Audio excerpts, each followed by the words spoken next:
Oh man, I'm just waiting for just like after we finish this, we will wake up tomorrow and within like 3 hours, there will be like four trades. I'm sure we'll talk about this, but I would guess what's holding it up right now is like that Philly doesn't want to trade Seth Curry and Brooklyn is like we want Seth Curry. You think that's what keeps them from flipping Ben for Harden, Seth Curry? Like I know they like Seth Curry for good reason, but Seth Curry? I don't think they should or I don't think that should hold them up, but I think one thing I saw today is that Brooklyn wants Brooklyn wants more than just Ben.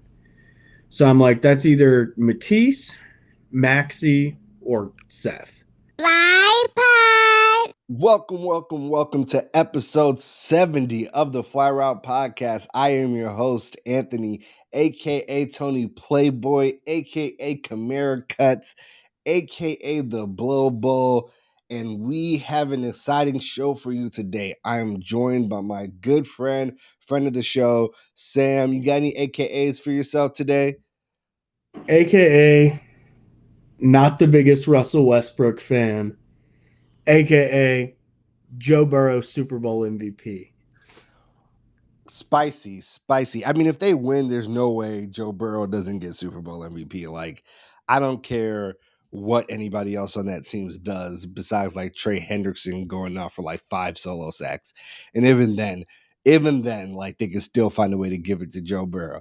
Like, I'm excited because we got a lot to talk about today. We are going to start the show with a little tee off action, get into the Alvin Kamara like nightclub fight. We are going to get into the NFL Super Bowl picks and breakdown for the matchups. And we are also going to talk to you about everything NBA trade deadline related, amongst some other things. And let's get right into the show. The Fly Route Pod, the Fly Route Pod, the Fly Route Pod, the Fly Route Pod. All right, welcome to the tee off. Ooh, spill that tea, sis. This is how I like to start the show. I like to spill some tea on our favorite athletes and some of the craziest situations they get themselves into. And speaking of craziest situations someone can get themselves into, have you? I mean, look, you are a Saints fan, no? So you have to know a little bit about this Alvin Kamara mess. Yeah, it's not looking great. I That's an think one of the understatement. worst things about it, just before we get into what happened and everything, I think one of the worst things about it is that if this had happened at just some like random event, like he was in Vegas for something, I think it's not as big of a deal. But he was there for Pro Bowl weekend, so I think that just kind of sets the tone for why this is going to end up being a bigger deal than maybe it would be otherwise. But yeah, things are not looking great as of now. Yeah, I mean, look, the craziest part about this to me was that the like Las Vegas police knew about this whole situation, were looking for Alvin Kamara, showed up to the Pro Bowl, and they were like, well, he's like on the field warming up. And they were like, oh, okay, we'll just wait. Like, We'll just wait for him to be done, and we'll see him afterwards. Like, that reminds me of like every rapper who is like at a show and the cops are like, well, we're looking for this motherfucker. So good thing that he's like, we know where he's at, but they usually don't let the show finish first. Like, I mean, Very true. yeah. So, for everybody who's not familiar, Alvin Kamara is accused of assaulting a man in a Las Vegas like casino nightclub area situation, in which he has been charged with battery resulting in substantial bodily harm. Although he's already posted bail and won't even actually start an initial court hearing until March 8th. Now, look, it's interesting because the police say they have surveillance footage of the incident already and have used it to say Alvin Kamara's initial story they told the police was not true, unsurprisingly. And at this point, I'm just like, TMZ gets a hold of everything. How have they not gotten a hold of the Alvin Kamara reportedly punching a man 8 times? before his whole crew stomps that dude like a Boondocks episode. Like,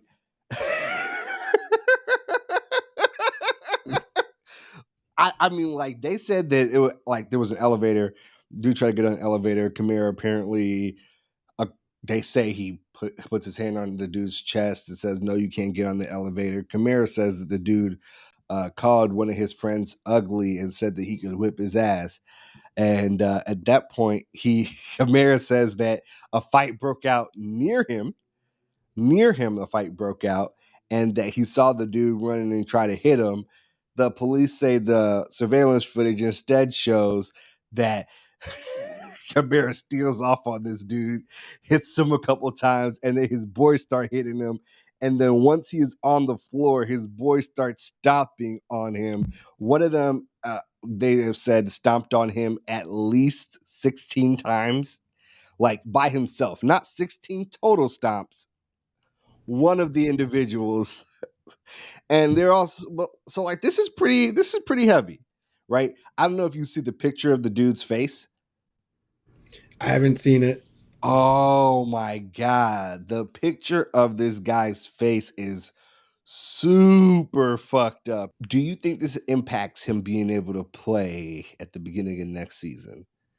I do, just because when they revamped the player conduct rules a couple of years ago, or not a couple of years ago, I think it's like 8 at this point.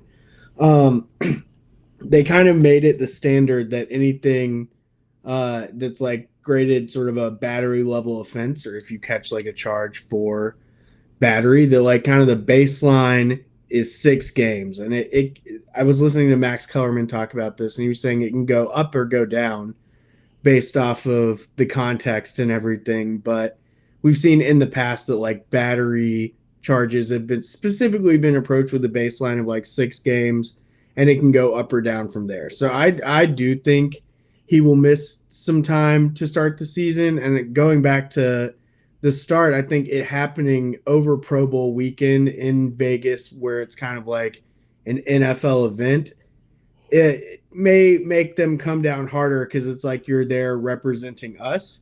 And I do think that basically, like, whatever kind of legal stuff he's facing should kind of stay between him and the legal system. And like, unless it impacts his ability to like do his job or like go to work, then having that, the way the policy impacts kind of playing time and everything like that, I think is too universal. We can get into that in an instance, but I don't think every battery charge is the same. And I think kind of like the vagueness of the standard right now as far as the player conduct policy goes means that the league treats these things kind of too universally. Whereas like fighting someone in a hotel elevator is like not good. It is wrong, but it is different than like committing an act of domestic violence, for example. And I feel like Yeah. Kamara's like facing, they're talking about him missing half the season essentially, when there are people in the league who have done, I don't know, like it's hard to compare these things, but like it generally accepted like far worse things that have faced less time. So it's kind of weird. Like, I don't know. Okay, so I will first share this with you. This is the picture of the guy's face after Oof. they fucked him. Does that change any of your feelings? Yeah, that's bad. That's bad. Oh my god, that's hilarious. I'm sorry. Like when I saw the photo, I was like, shit. But like, to be fair, that looks like the face of a guy that got stomped on 16 times, if we could just be perfectly honest. So, by one guy, not like there were other guys involved. So like this is pretty big, right? Alvin Kamara is probably at this point the face of the New Orleans Saints franchise after Drew Brees and Sean Payton right off into the sunset. And they are already looking at a pretty disparate situation starting next year. And Alvin Kamara is possibly not going to be able to be with them. It is important to note that the charge he has is a felony Well, the charge they are charging him with is a felony, and the prison time to it is 1 to 5 years. Granted, I bet this is probably a situation where money and good lawyers pan out very well for you, and you deal with some probationary style stuff, and you probably pay this man a super bag. But like, what's the point of rocking around with three dudes who are willing to stomp a dude 16 times or more, and you still have to personally put your hands on somebody? Yeah, that's like the whole thing. I think if there weren't the alleged surveillance footage, would be that like one of the people that was with him would like take the charge because he's obviously like kind of the breadwinner of the group. I'm guessing. Yeah, Um, Alvin but Kamara. if there's footage, like it's an elevator, so there's probably some sort of security tape, and it shows him like stomping this dude out, then that will not make a lot of sense It to me. doesn't show him. From what I've read from the police reports and articles so far, is that Kamara hits the dude first, punches him like 8 times. He falls on the floor, and Kamara's three friends then proceed to stomp him while he's on the floor. Well, So how did his face look before he hit the floor? I guess is then like how you judge, Kamara's responsibility in all of this because like you were right that that does look like someone who was stomped out. And if I don't know, man. Obviously, I'm biased in this. I hope AK didn't have as much to do with it as it seems right now, and that the surveillance footage.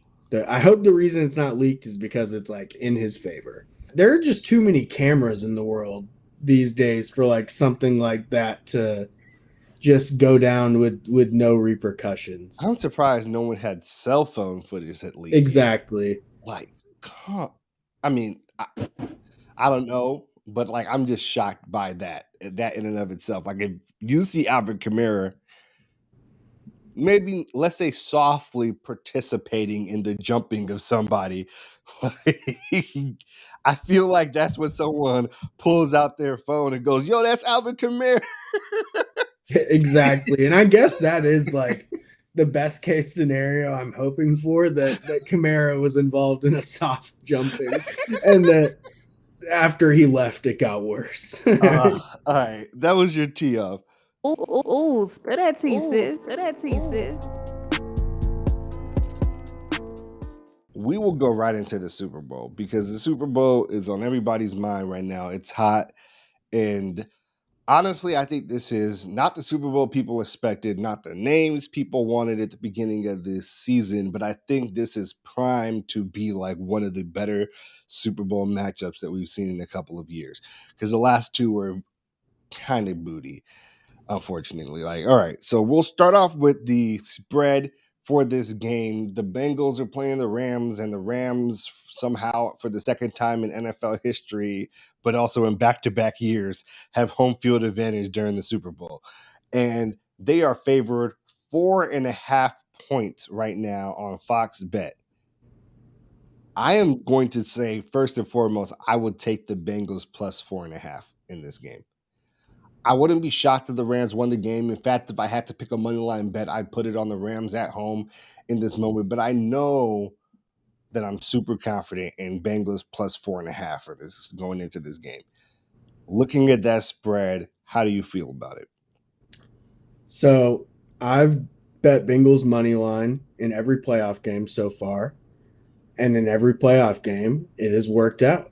So I love Bengals plus 4.5. I also love Bengals money line. And I think what like we are paying a lot of attention to the sort of home field aspect, but I think it also is important to remember like it's the Super Bowl. No one has home field advantage. It's people who can afford to pay $60,000 for a ticket. It's not the loudest Rams fans in the world. They're going to be packing the stadium. I'm sure there will be more Rams fans than Bengals fans, but honestly, it's just going to be more rich people than anything. LA money probably means the people that could pay for that are like LA people who are Yeah, probably yeah. there for the Rams anyway.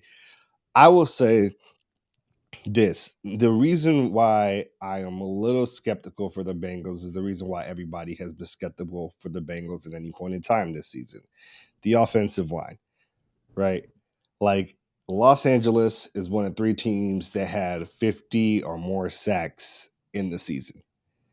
Bengals are one of three teams in the league that gave up over 55 sacks in this season. So I just feel like that's a pass rush that is it's weird because usually when we say pass rush, we're like, okay, it'll speed up the quarterback. Okay, it'll, get him off his game. But I can't say that after the Tennessee game where they gave up 9 sacks and Joe Burrow was poised the entire time.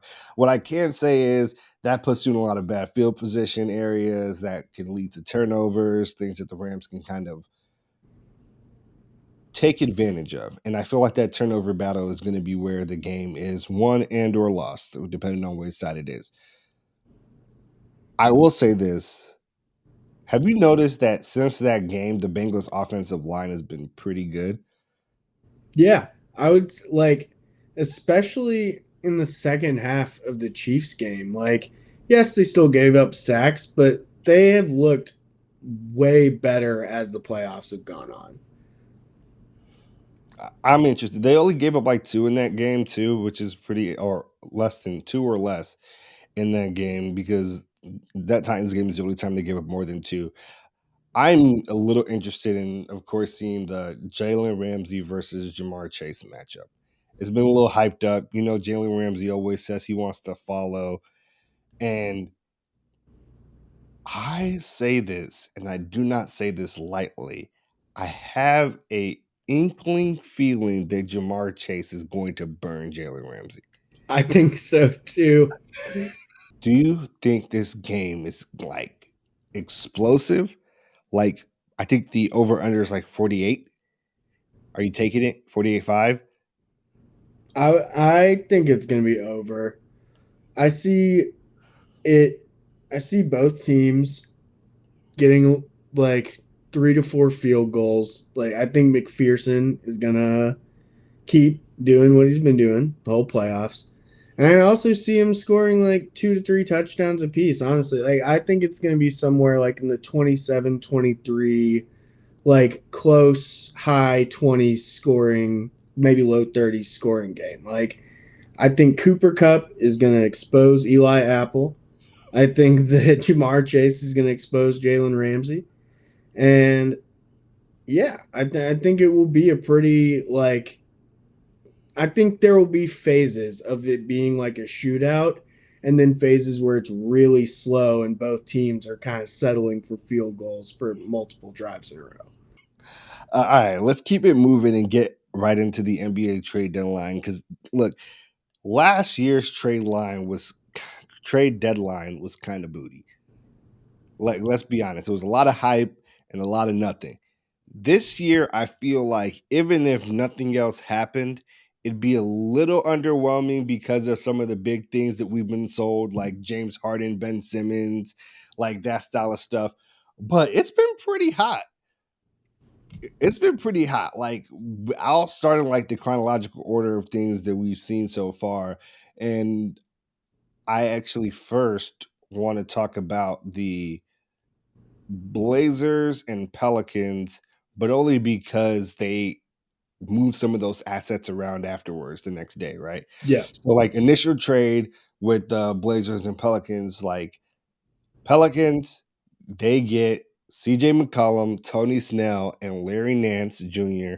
from the Blazers. And the Blazers get Nikhil Alexander Walker, Didi Luzada, a 2022 protected first round pick, which is important because the protections on this pick are super convoluted. Yeah, they're not getting this pick. It's possible. It's like 1 through 4 conveys back to the Pelicans. 5 through 15 conveys to the Blazers, which if the Pelicans make the play in, they're probably right outside of that 15 or right around that 15. Yeah. Right. And then anything 15 on, I think, goes to like Charlotte.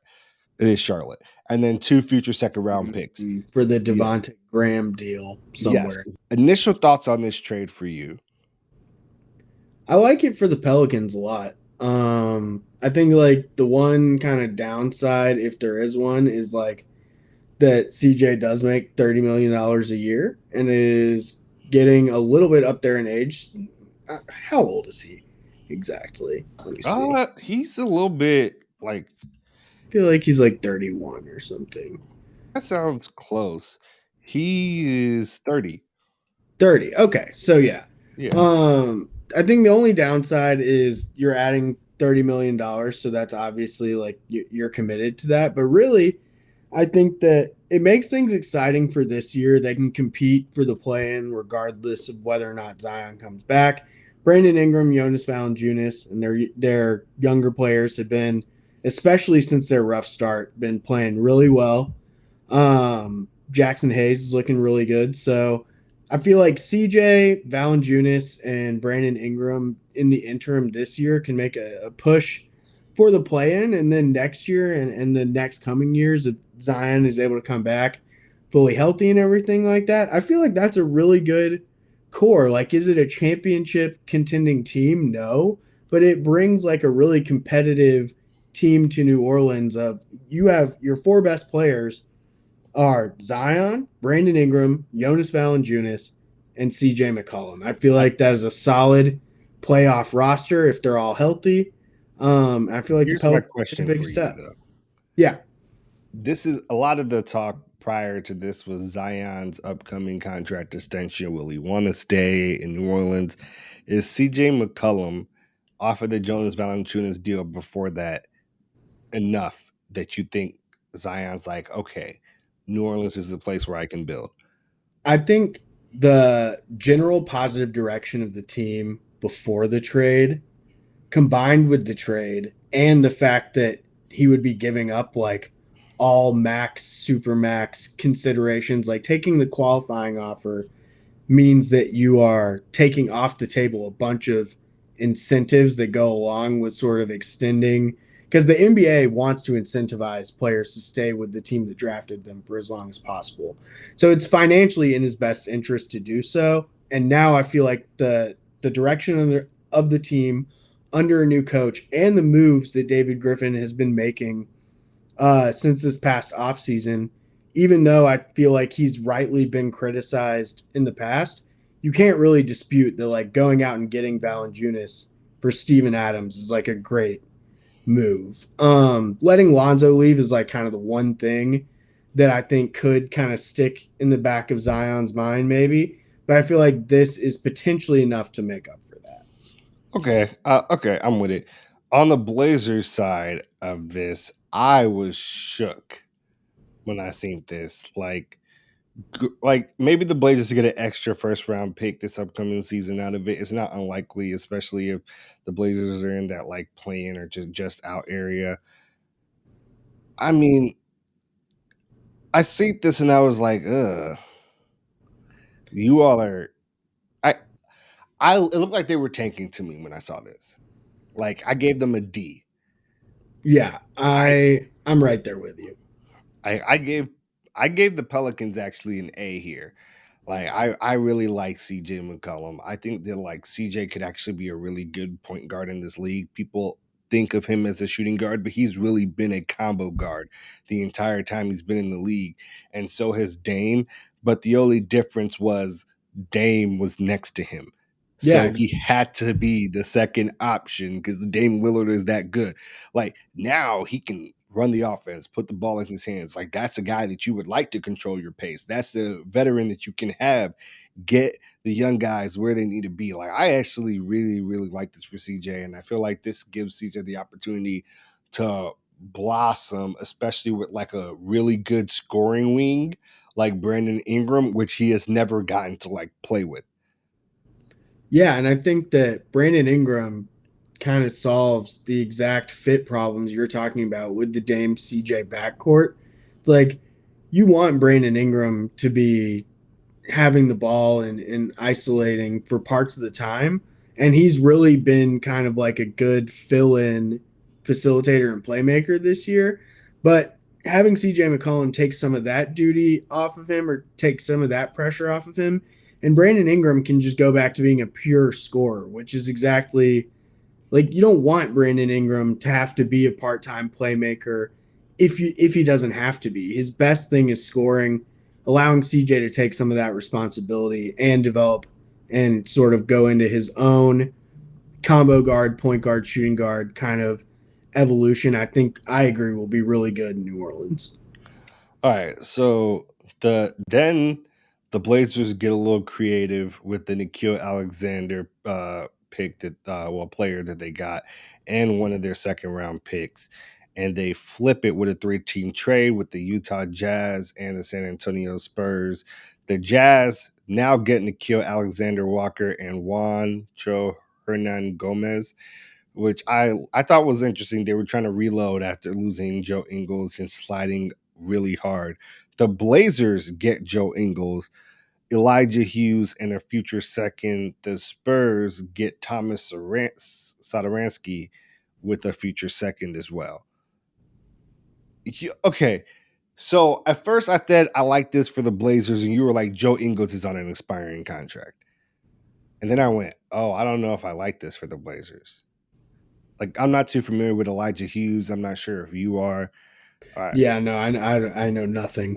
Right. So I'm just like, if somehow the Blazers convinced Joe Ingles to stay and netted a second round pick off of Nikhil Alexander Walker, I think that's just great value back.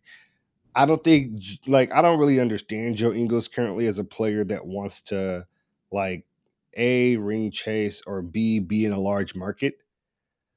Like, just listening to his interviews, he doesn't really come off like that to me. Like, he was happily playing in Utah before. And maybe the only more ass place to play in the NBA besides Portland is Utah. Like, so he was happy in Utah. Like, I assume coming off the ACL, if Portland wants to take a chance on him, give him a little bit of a bag when his future is not secure, that might end up being a really good look for them. And I do think Ingles would fit well with Dame. Yeah, I agree with that. I'm just so confused what the direction is because everyone seems to be saying that like the direction is that like now they have 60 million in cap or whatever. But And a 20 mil trade exception. the trade exception is actually something to me. Like that's real and something that I think could actually be used to get something valuable. I don't think that Portland is going to be able to use any of this cap space to lure a star who is better than CJ to play with Dame. And that's ultimately like what the point of this like they're supposedly not tanking, they're not flipping Dame, they're not flipping the entire team. They're trying to reload and rebuild around Dame on the fly. That was the right thing to do 2 or 3 years ago. They ran it back. But they've run it back so many times that I feel like they made this decision way too late. And when they strike out in free agency this summer and don't get James Harden, Zach LaVine, the other big free agents on the market, they're going to end up with a bunch of like pretty good role players that they're overpaying, and then Dame is going to ask to leave. Like I think they're just delaying the inevitable, and it's just weird that this summer they were talking about maybe getting Ben Simmons for CJ, and they just got Josh Hart for CJ. Like, I mean, okay, so to be fair, I feel like if Ben Simmons for CJ was ever on the table, they would have taken it. And Daryl Morey 100%, was just like, no. Agreed. But even for it to have been floated out there, it's like, damn, like maybe you couldn't have gotten Ben for CJ, but you definitely could have gotten him for Dame. And like, if all of this is going to be towards the inevitable destruction of the team, trading of Dame and a rebuild, then like, why not start it with an all-star who's under 25? I don't know. It just seems like they're like kicking the can down the road, and it's going to inevitably hurt the team and the fans in the long run because they just like won't accept that this thing peaked a long time ago. Yeah, I mean, it really does feel like the Blazers are in now a no man's land of the NBA, in which you have a star good enough that you can compete and be like a playoff team, a perennial playoff team, which they usually are, and then get bounced pretty early. And that was like the Bulls were in that little bit of a purgatory with Jimmy Butler at the end of his stint with Chicago, right? It like, what do you do in that situation? Like, I think you're right about the whole that like getting a free agent to come to Portland is going to be very hard. There are a few star free agents on the table, man. Like John Wall has a player option, which we know he will take. Like James Harden has a player option. Russ has a player option that I'm pretty sure he'll take. He's taking that because he's never getting offered 40 million again. Uh, I mean, like Bradley Beal has a player option, and that's a little scary for Washington. But like, doesn't Beal Dame just recreate the CJ Dame like duplication and skills just with like a better second player? Yeah, but it might be enough of a jump in terms of like the margin between Beal and CJ that a lot of the like positional overlap matters less. I don't know. I think you would still run into like the question of who should have the ball in their hand more when they're both in the game at the same time. Uh, but I at least like Beal off the ball a little bit more than CJ. Um, so I don't know. Like if they could get Bradley Beal and like sign him to like a significant deal where he's like committed for multiple years to playing with Dame, I won't end up thinking that these are like the worst set of moves that happen. I'm fully like open to the possibility of like looking back in a year and being wrong if they have James Harden and like Julius Randle on the team through a trade exception or something. Oh, Um and Julius Randle ends up like coming like redeeming himself and being good for Portland. I kind of think like that is probably in the works because Julius Julius Randle Randle. makes $21 million a year, and if they have a $20 million trade exception, he's like I don't know, he's like trying to fight the Knicks coaches on the sideline and everything right now. That seems like a player that could be on the move that Dame would maybe like to play with. But I also could see just what why wouldn't Nothing. Dame just go play on the Knicks in that Because he instance? wants to build it in Toronto. I mean, that's what he's been saying. He's not going to run from the grind. I feel like he's just like too afraid to leave now because he thinks that people will like call him a hypocrite for saying all of that. But like at some point, like no one is going to be mad at you for requesting a trade after what we watched their front office just do. And also, one big thing that I don't think is getting enough attention is the person making all of these trades is an interim GM. GM, yeah. Is this person going to be there next year? I look, that is an interesting thing for me. The fact Because that it like if their was vision is like what's setting up the team and they like go get a new GM, I don't know. and he has to like now clean up whatever this log jam is. I mean, okay, so on this 3-team trade, I actually like this for all parties involved. Like the Spurs really didn't lose much, netted a future second. Thomas Satoransky just seems like salary fillers. He's being tossed around the league. Like the Jazz are trying to reload to make this year not lost after losing Joe Ingles. I don't mind it at all. We'll move on to the Pacers get Tyrese Halliburton, Buddy Hield, and Tristan Thompson from the Sacramento Kings. And the Kings receive DeMontis Sabonis, Jeremy Lamb, Justin Holiday, and a 2027 second round pick. Okay. I initially thought this was a decent trade or a relatively good trade for the Kings.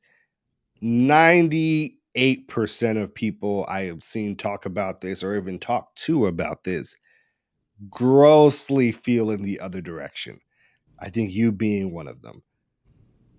So, I mean, explain to me why people and you believe that the Kings got absolutely fleeced. So the reason I think the biggest just like top level reason requires like just like making a prediction. Like this is something we can't know, but I feel like is true. I think Halliburton is going to be better than Fox. And what I will say is going back to the Portland combo of them taking too long to make the decision about splitting up the backcourt between Dame and CJ. I do applaud the Kings for making this decision early because it seemed clear that Fox and Halliburton were not meshing together. They've been going on a huge skid, and it just seemed like the like guard play was not just meshing well in Sacramento. So I think they did right to go ahead and just make a decision about who their guy was. I just think they made the wrong one. I think Tyrese Halliburton is going to be a better player than De'Aaron Fox, and the main reasons I prefer him is I think he's better in the pick and roll. He's like pretty much all of the Kings pick and roll offense. De'Aaron Fox doesn't do as much pick and roll. The Rashawn Holmes pick and roll stuff is pretty much exclusively done with Halliburton, and he can play on and off the ball just as effectively. And even though his shot looks weird, he is super efficient from everywhere. So I just think Halliburton has a higher upside, and I actually like kind of I really like what the Pacers did with this in that they decided they didn't have to blow their whole team up. They just needed to clear their log jam in their front court with Miles Turner and Sabonis, and now it seems like they've like committed to Miles Turner, and he's going to expand his game beyond just being a stretch five. But one thing I will say, sort of in the Kings' favor, is they got the best player in this trade right now, like without a doubt. Sabonis is by far the best Two-time player. All-Star. Yep, two-time All-Star, and in the conversation this year, probably going to continue to be in the conversation. So I think that I hate the trade a little bit less than I did initially. I ultimately think from like a future team building perspective, Tyrese is the best piece. But I do think that Kings fans have been starved and just like want to make the playoffs and see their team be competitive. So getting a really good all-star level player that pairs well with De'Aaron Fox, and De'Aaron Fox scored 25 a game last year. If he gets back to that level, he could very well end up proving me wrong and being the better player. So I think they like have put themselves in a good position to try to make the play in or to be a low playoff seed this year and next year. But I don't know what it gets them beyond that. So I think that's why I like it more for the Pacers.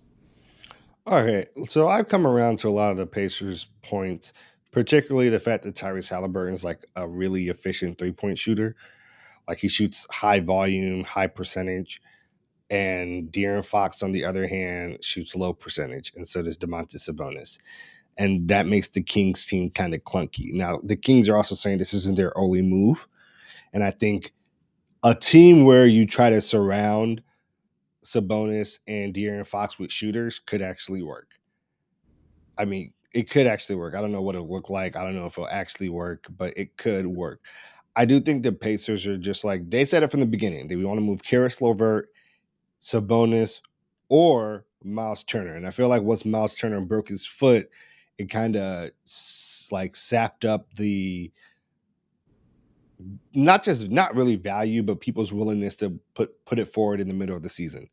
So like then it became Sabonis out the way instead. And now like they've cleared the pieces they say they want to clear. Like, do the Pacers really have any other contracts like that? So TJ Malcolm Warren, Brogdon is the only one, right? yeah, I think TJ Warren is on like a pretty like relatively team friendly deal. And He's what a I free really agent coming up this season. upcoming, yeah. Yeah. I really like it for them because like Miles Turner is out. Tyrese is going to come there and get acclimated to the team. But this year they'll probably end up getting a pretty high pick. And then like you have like a top 8, top 9 pick or something like that to pair with Tyrese, Duarte, Miles Turner, and then whatever draft pick that you pick early in the lottery. I feel like that's a really good kind of young core moving forward. Okay, so giving out grades for this, I initially had like Sacramento at like a good B, and then I had Indiana at like a good B as well, but maybe I gave Sacramento a B plus. I It feels like people are flipping that and making this an A grade for Indiana. I I mean, think it's an A for Indiana. A minus. Like, did they get one of the best like young players in the league?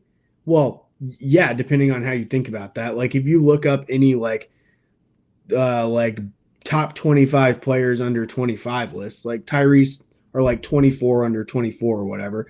Tyrese will probably be on a lot of those lists. Is he like John Morant? No. So that I guess that's what I would like reserve an A plus for. So, but I would give it like an A minus because I think it's just like a really really good young dynamic guard to build around for the future who has already shown a lot of flashes of success, like top 3 rookie of the year last year, putting up the same slash better production this year. So I think he's just shown a lot of potential early. all right. So the other move the Pacers made was they got off Karis LeVert, which I mean, I guess that's fine.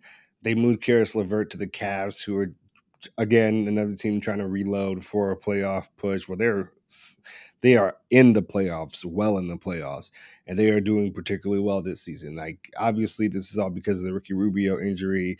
They got Rondo, a little bit of veteran support now, getting LeVert. Pacers got in return for LeVert a future first round pick and 2 future second round picks. Boy, Indiana A plus this shit. Like this one was like you got a first and 2 seconds for Karis LeVert. You got better draft capital than the Blazers got for CJ for a worse player. Like, But also a significantly cheaper player. facts. Yeah. It's the worst player, but also significantly cheaper and like younger too. I think the Cavs get like a little B minus here. The Cavs are clearly playing to be competitive now and rebuild a winning culture and inserting a guy like Karis LeVert where, they were already down one guard coming into the season. Sexton. Really hyper dude. Yeah. Colin Sexton. Right. So like they're already down guard coming into the year, then they lose another. So like I like it. Rebuilding for the Cavs. The Cavs want to stay competitive and like change that culture without LeBron, and that's cool. I'm excited for them. The Cavs are really good, and Evan Mobley is ridiculous.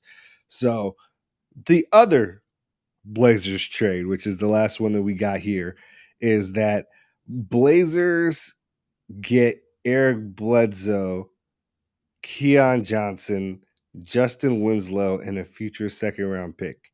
The Clippers get Norman Powell and Robert Covington. What This is one's going on? indefensible. This one is What is indefensible. going on? I gave Portland a hot D for this one. Like, I feel like they should have been able to get more for Norman Powell. I agree. And I honestly have to just give it a straight up F with the context that they traded Gary Trent for Norman Powell. Gary Trent, younger, cheaper deal than Norman Powell. Arguably Mhm. better if you look just like how he's playing in Toronto right now. And So you many essentially guards, though, dude. That's their problem. Trent a 2, CJ is a combo, Dame is a combo, Anthony is a 2. Like, they're I mean, good on your scouting department being able to find good guards. Like, that's great. What about the rest of the team? that problem is still existing now. Like they just got like 4 more guards. Even though they got rid of CJ, they end up bringing in Keon Johnson, Eric Bledsoe, Yeah. Thomas Satoransky, and Nikhil Alexander Walker aren't there anymore, but they were for a second 2 more guards Yeah. on the Blazers depth chart. So I don't know. I just love Gary Trent so much, and just knowing that like they traded him to get Norm, to extend Norm, to trade for a second round pick, Keon Johnson, Eric Bledsoe, and Justice Winslow. I hate that. Yeah, I just don't know how you look at this team and are like, this makes sense. Like, I feel like they flipped Larry Nance as part of that deal for a second, but I'm pretty sure they gave up a first to get Larry. Yes, they either gave up a first in Derek Jones Jr. or a second in Derek Jones Jr. to get Larry Nance. And Derek Jones Jr. is also good. So, like, maybe he could have helped out this team and you could have kept your original pick. Yeah. Oh my gosh. Portland seems like they're in shambles. All right. So far, that's the trade deadline. Things will be kind of cooking up. We're recording on Wednesday, uh, and the trade deadline is tomorrow on Thursday. Y'all catch this on Friday, though. Y'all, it's Tony, Playboy. All right. All right. Let's get into the head coaching slate for 2022. All right, all the teams have filled all of their openings. We know who will be leading the helms of these 9 franchises that switched head coaches this season. We're going to react to all of them and kind of give you the best and the worst of it all. So, I want to start with, I think, one of the most neutral hirings possible for a franchise, and that is the Jaguars hiring former Philadelphia Eagles head coach Doug Peterson. This one felt like Doug Peterson felt like the guy that if you took a chance on him, it couldn't really feel like a miss. Like no one could be like, oh, why would you do something like that? I want to say he won the Super Bowl 3 Super Bowls ago, or is it 4 now? Well, I think this would probably make it 4. But he beat Brady in the Super Bowl with Nick Foles. And that's in like the relative recent zeitgeist. And while things kind of turned south in Philly his last year, it was rough with a lot of quarterback controversy with Carson Wentz and just like him not seeing eye to eye with ownership because he was not able to make a lot of his own personal choices. So when he got fired from there, people were a little bit surprised considering he had just won a Super Bowl. But that's what kind of gives you a lot of cachet and cover when this is the choice that you make. Offensive minded guy. You need to develop Trevor Lawrence. This guy led an offense that had Carson Wentz at one point in time playing MVP level ball, and also then won a Super Bowl with Nick Foles as the quarterback. So I don't mind this. It didn't feel like big to me. It didn't feel like game changing to me. It felt like, okay, you're not gonna have to fire this guy in 2 years. I How about completely agree. I think it's a safe hire. But considering just like all the stuff that they've gone through in the last year with the last coaching hire, I think it's kind of predictable that they would go with something more safe. And I think your point about his track record with quarterbacks and just like the ultimate goal being to develop Trevor Lawrence makes a ton of sense. He's also from my hometown, so okay? Shut good up. go him. So yeah, I like it. All right. Look, speaking of, we've picked you, we've hired you to fix this quarterback or develop this quarterback, and some might even say fix in this term. Brian Dable gets the Giants job. Bill's offensive coordinator was one of the hottest commodities on the NFL coaching market for like the last 2 years. And look, I feel like the Giants, like, let's not even get into all the Brian Flores stuff, etc. I feel like the Giants drafted him to say, fix the mistake that was the Daniel Jones pick. Like, turn Daniel Jones into a good quarterback in the NFL, like you turned Josh Allen into one. The only problem is, I don't think Daniel Jones has nearly the talent, just like raw talent of a of a Josh Allen. So, I mean, you look at this hire, and do you think good things are on the horizon for the Giants? I don't think it's enough. I get the logic behind it. Like Buffalo has had a ton of success. Their offense, Josh Allen, been amazing the last couple of years. But I agree that there might just be like too much of a talent difference to expect anything close to that from Daniel Jones, and it might not just be like a coaching decision away from being fixed. And like the end of the Giants season specifically, like the last few weeks of the Giants season were rough. So I think getting a new culture, getting some new faces in there in the organization is something that was necessary. But I don't know how soon we'll see results. Now, one that I think is actually really interesting is the Mike McDaniels hire for the Miami Dolphins. Like, have you seen Mike McDaniels? I have not.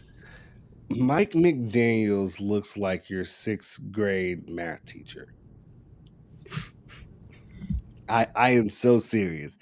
Mike McDaniels looks like your sixth grade math teacher. He was like relatively unknown until like at some point um people started playing some of his interviews in the playoffs. And like he's actually like a really good interviewer. Like he comedic, answers questions well, has a lot of charisma for a guy that looks like a sixth grade math teacher. Like I this is all like, oh, is this guy? And I will let you all see this guy for reference for people who have not seen this dude before. This is what Mike McDaniels looks like. That is the next football coach of the Miami Dolphins. Now, came off the Shanahan tree. And a lot of guys have come off the Shanahan tree. So we're like, okay, Kyle Shanahan doing big things right now. Sean McVay doing big things right now. Matt LaFleur doing big things right now. Like, he seems to be up next from those guys who were like lumped together all the way from Washington on until they started getting these head coaching jobs. I'm just interested to see what he does with Tua, because that's like the big thing. Like, for all of Brian Flores's pros in Miami, which there are a lot of, a major con was he was never able to really get that offense all the way together. And it didn't seem like he could find the coordinators to make it really work for Tua. That is a little difficult. Mike McDaniels is supposed to be some type of offensive genius, like the last set of guys that came out from under him. This is the type of situation I could see where if things go poorly early on, it is hard for him to recover with the team and the media. I agree with that. I think just the team's general kind of seemingly non-commitment to Tua just kind of like makes for a weird situation going into a new coaching position, and everything looming with like the Deshaun rumors and everything like that. Like just watching how that all plays out, I think is definitely going to affect not only just like the early part of his coaching tenure there, but just like maybe how it goes moving forward. All right, Vikings went with Kevin O'Connell, the offensive coordinator for the Rams. Like, dude, I didn't feel anything about this hire. Like, it was weird that they were like kind of stringing Jim Harbaugh along, and then they were like, "Nah, we're good, man. We're gonna hire Kevin O'Connell." And I guess like he's supposed to be an offensive mind for a team that seems to have all of his best players on offense. You got Dalvin Cook, you got Justin Jefferson, you got Adam Thielen, and then Kirk Cousins. But like, can someone get more out of Kirk Cousins than, I guess, Stefanski and then the guy after him, which neither of them seem like to be like prolific pass coordinating style guys. They seem to be run centric guys. Like Kevin Stefanski went from running the ball a million times with Dalvin Cook to running the ball a million times with Nick Chubb and former Chiefs player Kareem Hunt. Hunt. Yes, Hunt. Like, so like maybe this is big for the Vikings. Maybe this overhauls the Vikings offense in a way that makes it look really good. I think the Vikings fans have something to be relatively excited about. Like, this could work out for the Vikings. Raiders hired Josh McDaniels. How did you feel about the Josh McDaniels hire? Man, I just there's so much going on with the Raiders. I just don't like it's a good step. It's a good step in the right direction. They have a lot to be happy with how their season went despite all of the like terrible things that were going on. So I think I would be optimistic as a Raiders fan moving forward. And the more distance you can get between your and time you can get between yourself and Gruden and the Henry Ruggs stuff, I think just like moving on and potentially going into next year and adding like one more piece to that offense, I feel like combining that with a new coach could mean that the Raiders could take a next step. Okay, I am highly skeptical. Like Josh McDaniels didn't work out very well with the Broncos. Then he went back to New England. He's been very successful in New England, but anybody that was in New England over the last 2 decades has been very successful. Almost had the coach job, pulled out to stay in New England, now takes this Raiders job. And I just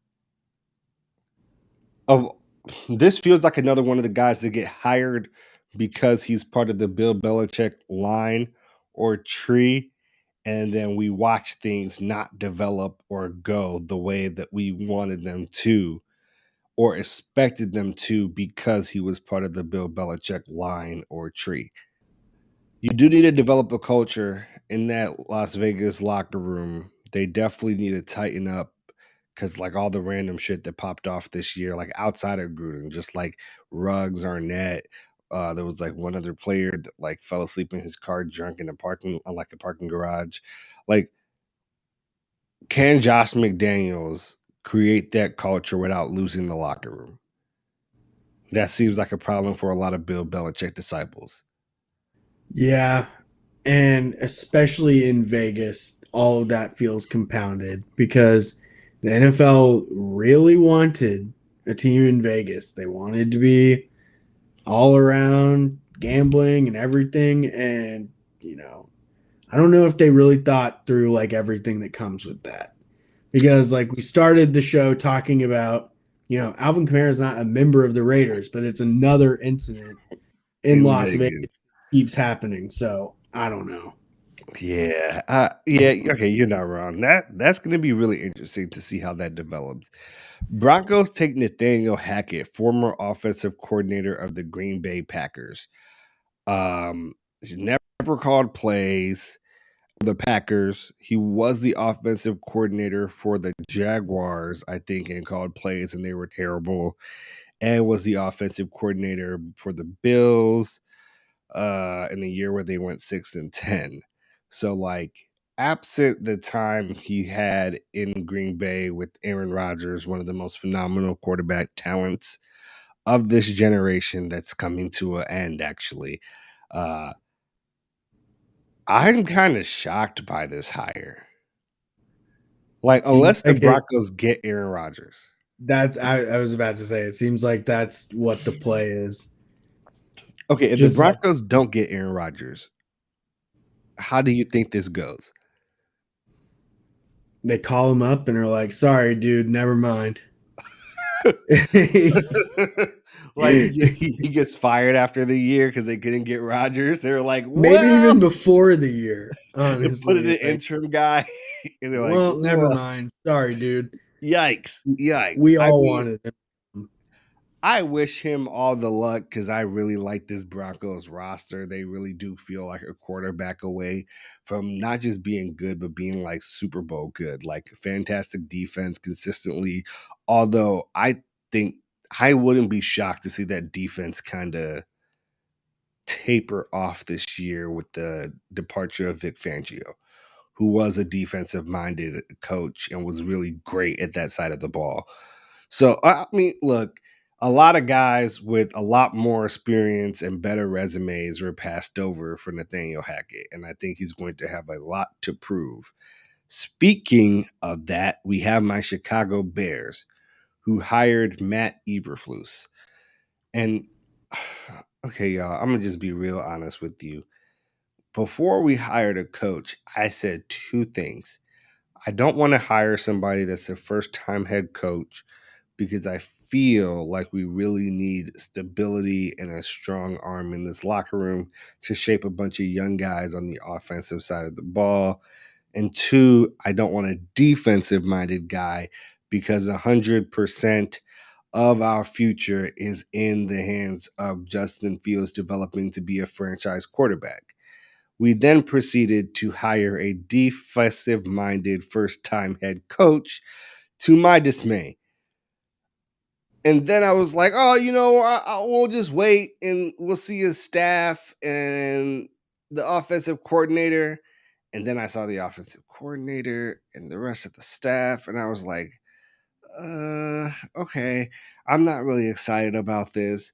Like, I wish the best because, I just want my team to be good. But this feels, and I hate to tear down somebody that just got this job at the GM position in Ryan Poles, but this feels like I was planning to scratch your back years before I got this job. And when I got it, instead of maybe, I don't want to say not doing your due diligence because I don't know how due of diligence he did, but it just feels like you might have skipped over some better guys for the job to pick up your boy. Yeah, that would be unfortunate. I've heard a lot of people kind of objecting to, well, we just drafted Justin Fields. It seems like getting an offensive mind or a quarterback minded coach to kind of steer the direction and the ship towards that development would be important. And it's just hard for me to think that that's not the case. I know there are a lot of DCs who have gone on to be head coaches who are head coaches of teams with great offenses, and most of that it has to do with the staff they hire. So, if as a Bears fan, you're also not looking forward to the staff hirings and the offensive coordinator, I could see why you're not just like super hyped up about the coaching hire, but also just like holding out hope that it works out. Who was Yeah. the offensive coordinator they ended We up hiring? snagged this guy from Green Bay. I think he was the Green Bay quarterback coach. Like, his name is Luke Getsy. And maybe he's the guy that can develop Justin Fields. But also, you got to remember, I don't know how long he's been the Packers quarterback coach, but Aaron Rodgers' developmental years were like decade plus ago, man. Like, I don't think he was the guy that was developing Aaron Rodgers when Aaron Rodgers was in his Nathan stage like Justin Fields is. He taught him everything he knows. So, like, I'm just not excited. But let's talk about your Saints, man. Dennis Allen, your former defensive coordinator, gets the internal hire and promotion. This is the same Dennis Allen who won 8 games in 2+ seasons with the Raiders. Where are your overall feelings on this as a Saints fan? So honestly, I was hoping for Eric Bieniemy. Just seems like the more exciting hire, you know. But I think DA has earned it. And I'm kind of more worried about, I feel like, just other things on the team other than the head coaching position right now. As weird as that seems, because it all starts top down with the coaching, with the staff and everything. But like, I'm worried about who's going to be the quarterback. I'm worried about which defensive players, if any, they're going to need to lose in order to face the cap situation, which I do think is overblown to a large extent. Like, 70 they're able million? they're able to convert a lot of that through like weird bonus type of stuff, like converting it from a signing bonus to something else. I can't remember the exact details, but I think the contract situation will sort it out itself out more. I'm more concerned with who the quarterback is going to be and what the offense looks like going forward, because I just think the defense is always going to be solid, and that kind of building the team around that, continuing to build the team around that is a good idea and a good direction moving forward, but you need to fill out the rest of the team, especially at wide receiver and quarterback, for me to have a lot of faith for next year. Leaves us with the last hire. Texans hired Lovie Smith. Man, I love Lovie Smith, former Chicago Bears head coach, took us to a Super Bowl with Rex Grossman as our quarterback. Rex Grossman as our quarterback against Peyton Manning. Like, man, I just feel like Lovie Smith gets this job to be fired in 1 to 2 years. I do too. And he seems like a really nice guy from all of his interviews. So I can't help but just like feeling sad for him and happy at the same time that he got this job, but he's inheriting like just a disaster. Like, they still have their quarterback Deshaun Watson situation. They feel like they've kind of stripped a lot of their talent from that team. And honestly, it seemed like they were trying to hire Josh McCown the whole time. And they were like, ooh, the way the climate feels right now, I don't think we can hire Josh McCown. But I'm just waiting to hear that Josh McCown is an assistant coach on this roster, or Josh McCown is the quarterback's coach on this roster, just to watch in like 2 years where they're like, oh, well, now he has some of the experience, the guy that we've been eyeing for 2 cycles already, right? Like, now he's in. Right. And I hate that Lovey Smith feels like a bridge coach in what is his third opportunity, which honestly shocking that not many people get third opportunities, period. He is the only African American coach to ever get a third opportunity. So that in and of itself was kind of big, kind of shocking to me. Like, I'm pro Lovey. I hope Lovey does amazing things with this Texas team. It's just gonna be hard to do. Agreed. Yeah, all right. Those are all feels of the head coach's situation. Welcome to the final segment of the show, the heart of the show, Ballers Bouquet. Too often in the media, people only want to focus on the negative and salacious things athletes do and never want to give them their credit where credit is due. Here, I like to make a change. And this week's Ballers Bouquet goes to AJ Dillion of the Green Bay Packers.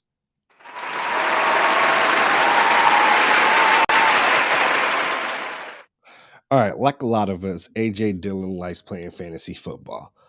All right. And it's interesting because you're playing fantasy football against an NFL running back who should probably have a little bit of inside information, especially when it comes to some Packers players, and, just a better understanding of what's going on around the league. So, unsurprisingly, AJ Dillion wins his fantasy football league with a grand prize of $35,000. But unfortunately, because he plays in the NFL, he is not allowed to accept that money from winning his fantasy league. So basically, he pays in to get none of it. And what he decided to do with the money, instead of keeping it because he could not, is he decided to donate them to charities in Green Bay. He started off with the cancer team at Bellin Health Hospital. It is getting $25,000 from AJ Dillion, and he is connected to this institution because his future mother-in-law actually received treatment there for breast cancer. So he is giving back to something that's personally close to his heart, but also can help a lot of other people facing an issue that he seems connected to.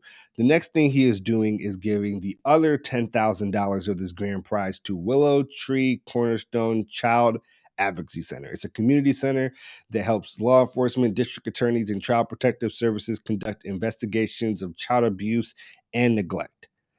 So those are the two big things that he did with his fantasy football winnings. And I want to just give a shout out to that because it's not huge, but it makes a big difference to those people affected by the amount that he gave simply by just beating a bunch of other dudes' ass in fantasy football for the season. And that gives him this week's Ballers Bouquet.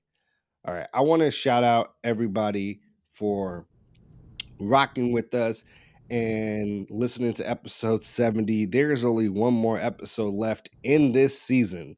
There is only one more episode left in this season. And after that, we'll be getting to some more short form content. But I want to say I appreciate all of our listeners, whether it's on YouTube, Spotify, Audia, Apple Music, wherever else that you listen. I appreciate y'all, and I cannot wait to give you all next week's episode. Thanks for stopping by. If you enjoyed this video, make sure to drop a like, leave a subscribe so you don't miss any of our content.